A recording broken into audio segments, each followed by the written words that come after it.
In 1957, Pfizer sponsored a tranquilizer film called The Relaxed Wife. The medicine promised calm, but the title made the real sales pitch brutally clear.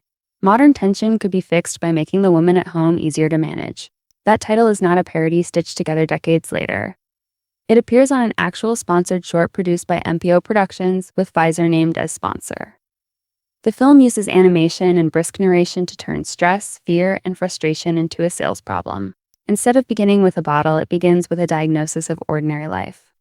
Noise, work, worry, and conflict pile up until tension seems less like a feeling than a machine fault. Once the viewer accepts that frame, medication arrives as the logical repair. This mattered in 1957.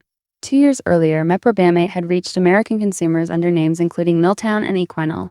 Tranquilizers were no longer an obscure medical category. They had become a highly visible answer to the everyday nerves of the post-war United States.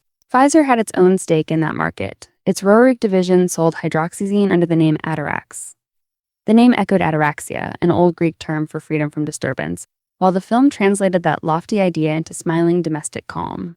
The picture never needs a screaming monster. Its villain is tension itself.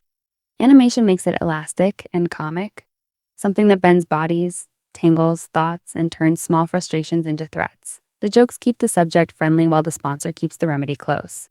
Then comes the cleverest move. The film expands tension from an occasional emotion into a force behind sleeplessness, poor judgment, family friction, and physical distress. If one cause seems to be everywhere, one pharmaceutical answer can start to look almost universal. But the title does work the medical explanation cannot. The Relaxed Wife tells a presumed male viewer what success should look like. Not merely a calmer patient, but a calmer household with a woman's emotional state treated as part of domestic maintenance. That framing belongs to a specific era. American advertising regularly presented the home as a woman's responsibility and her composure as a service to everyone around her. Here, a drug pitch slips neatly inside that expectation, making social conformity look like clinical relief. The film is not simply saying anxiety is imaginary. Stress can cause real suffering, and physicians did seek better treatments. What makes this artifact unsettling is how smoothly it jumps from a genuine problem to a sponsor-backed solution without giving uncertainty equal screen time. There is no matching parade of adverse effects, limits, or competing approaches. The persuasive structure is familiar. Magnify the problem, simplify the answer, and let authoritative language close the gap. The cartoon style makes the lesson feel lighter than the commercial purpose underneath it, and commercial purpose is the key. This was not a neutral government health lesson. Pfizer sponsored it, MPO produced it, and the drug boom supplied its moment. Calling it an educational film describes its costume, not the interest paying for the projector.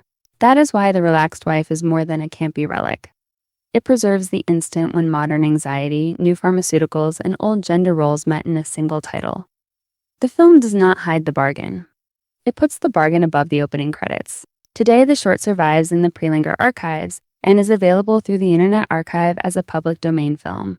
That status lets us examine the pitch directly, down to the sponsor credit, rather than relying on a cleaned-up memory of the decade. So the strangest part is not that a 1957 film promoted tranquilizers. It is that 3 words turned medication into a domestic ideal, the relaxed wife.